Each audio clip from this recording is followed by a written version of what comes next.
They say betrayal feels like a knife in the back. But for me, it wasn't a knife. It was a text message. I'm staying with my ex for a few days to clear my head. That's what my fiancée sent me, like she was telling me she was picking up milk. And in that instant, 3 years of trust collapsed. But instead of exploding, instead of begging, I did what I do best. I built systems. And then I erased her from mine. My name's Erin. Honestly, I never thought I'd tell a story like this. But life doesn't ask permission before ripping the ground out from under you. 2 weeks ago, my fiancée, Clara, texted me that she was staying with Lucas, her ex from college.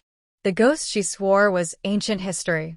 The guy who kept liking her Instagram posts. The one who always managed to bump into her at conferences. We were engaged for 8 months. Venue booked. Deposits down. Families blending. And she decided to clear her head in his apartment. I stared at that text for 5 whole minutes. Then I typed 5 words. Take all the time you need. And that's when I started dismantling everything we had. I'm a systems architect. My job is finding vulnerabilities and eliminating them. Clara became mine. Step 1, called building management. Had her removed from the resident list.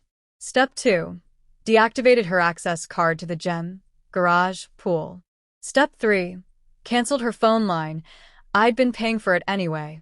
Step 4, packed her clothes, jewelry, makeup, gadgets, everything, and couriered them to her mother with a note. These belong to Clara.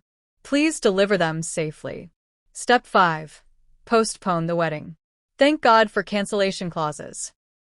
I didn't scream. I didn't accuse. I just cut her out like a corrupted file. Her mother called the next day, shocked. Why are Clara's things here? I told her. Because Clara decided to stay with her ex. I'm just helping her clear her head further. Silence. Then, she did what? That told me everything. Her family hadn't known either. 4 days later, the doorman called. Sir, there's a Clara Thompson here insisting she lives in your unit. She didn't. Not anymore. Voicemails poured in. Her voice cracked. Erin, what the hell? My key doesn't work. My phone's dead.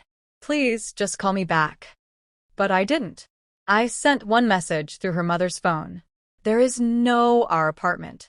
There is no our wedding. You chose to stay with your ex, consider your head cleared.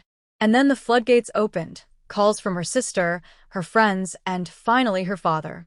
I respected her father. So when he asked to meet, I agreed.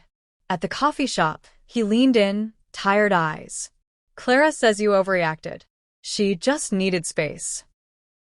I placed my phone on the table. I'd been keeping notes, receipts.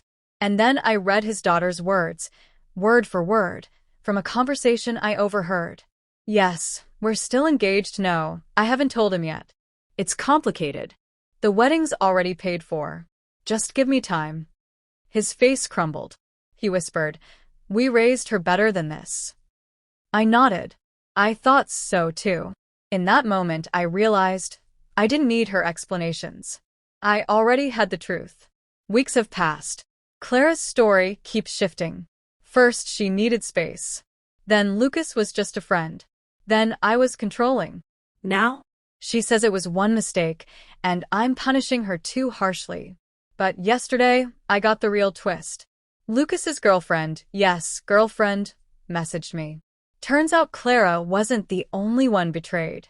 He'd been lying to her too. 2 women, both convinced they had forever. Both standing outside apartments they never put their names on. And me? I don't feel cold. I feel free. Because when someone shows you who they are, you don't beg for closure. You don't chase explanations. You believe them. And then you move on. She sent a text. I took it at face value. End of story.